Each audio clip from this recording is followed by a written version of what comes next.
Hi, my name's Phil. I like talking about politics, and in this video I'd like to discuss a report on an interview held with Steve Witkoff. This is the guy Trump has assigned to negotiate a ceasefire and eventual peace deal between Russia and Ukraine.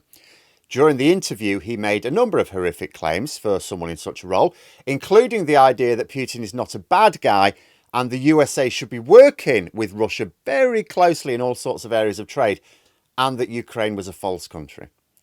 I would love to know what European leaders are working on behind closed doors, because this notion that any lasting peace will need America's help is looking more and more unrealistic. But first, for daily political commentary, please hit the subscribe button to stay notified. So the decision by Americans to elect Trump to the presidency again last November is looking increasingly like it will be the most impactful single event of this century. I'm imagining now a time where I won't be around anymore, where in 70 years' time, people are looking back and going, yep, this was the moment of the 21st century. That single decision is going to lead to a huge divergence from the previous trajectory. I think not just for Americans, but like everyone around the world.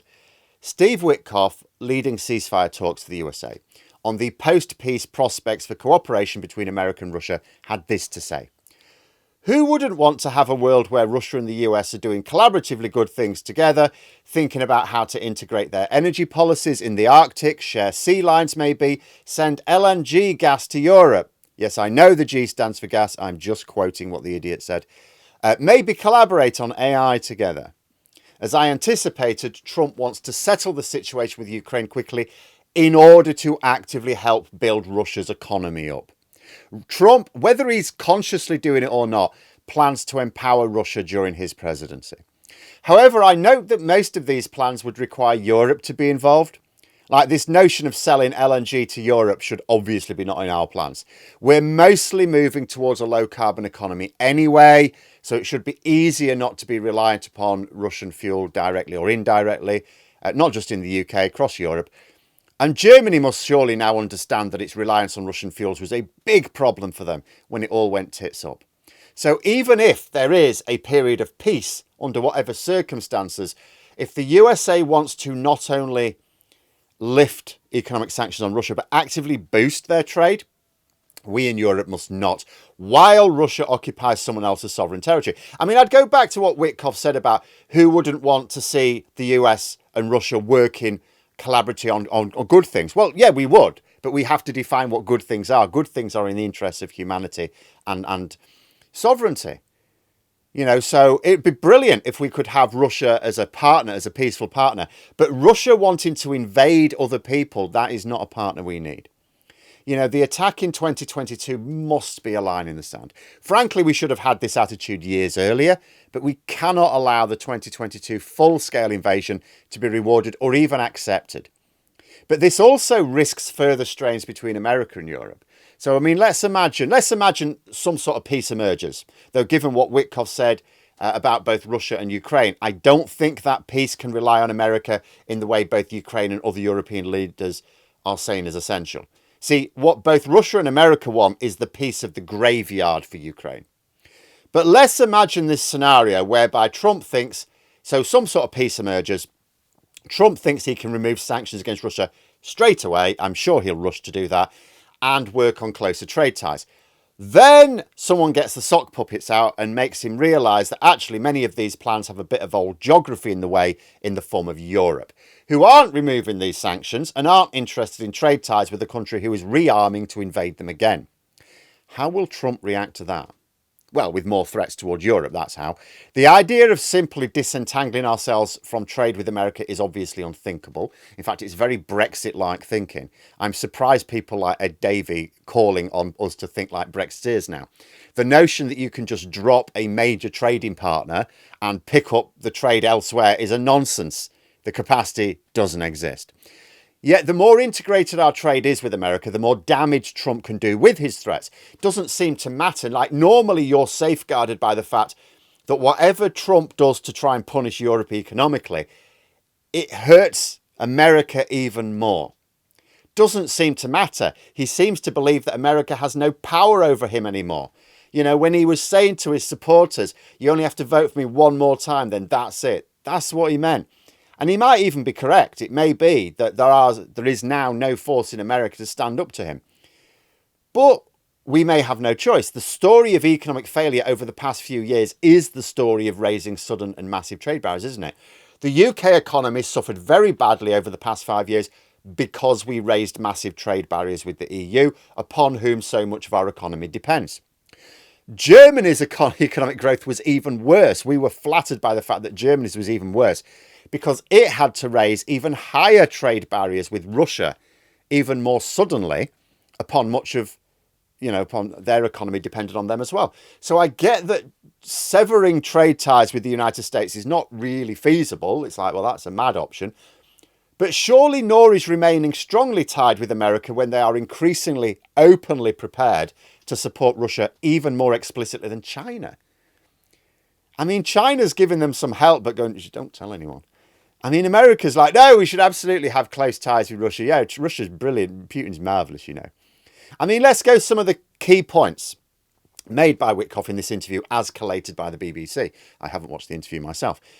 That Ukraine is a false country. He's echoed this idea that, it all started because Russia sees Ukraine as a false country, and he didn't contradict that.